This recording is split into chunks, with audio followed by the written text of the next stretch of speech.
சட்டம் எல்லாரையும் சமமா தான் நடத்துதா? இந்த கேள்விக்கு இந்திய வரலாற்றின் இருண்ட பக்கங்கள்ல இருந்து பதில் சொல்லுது மனோஜ் மிட்டாவோட சாதி பெருமை.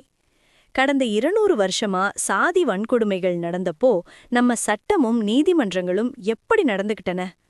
பல நேரங்கள்ல சட்டம் பாதிக்கப்பட்டவங்களுக்கு பாதுகாப்பா இருக்கிறத விட சாதிப் பெருமையை காப்பாத்துறதுல தான் அதிக கவனம் செலுத்தியிருக்குன்னு இந்த நூல் ஆதாரத்தோட சொல்லுது.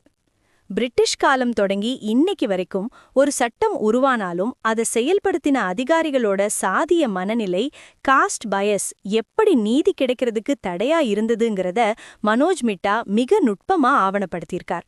இது வெறும் வரலாறு இல்ல, ஒரு சமூகவியல் ஆய்வு. அம்பேத்கர் ஏன் சட்ட ரீதியான போராட்டத்தை இவ்வளவு வலிமையா நம்பினாருங்கிறதுக்கான விளை இந்த புத்தகத்துல இருக்கு.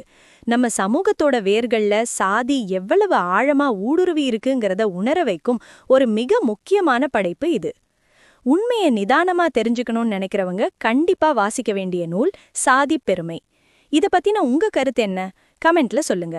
சமூக நீதியை பத்தி பேச இத பகிருங்க.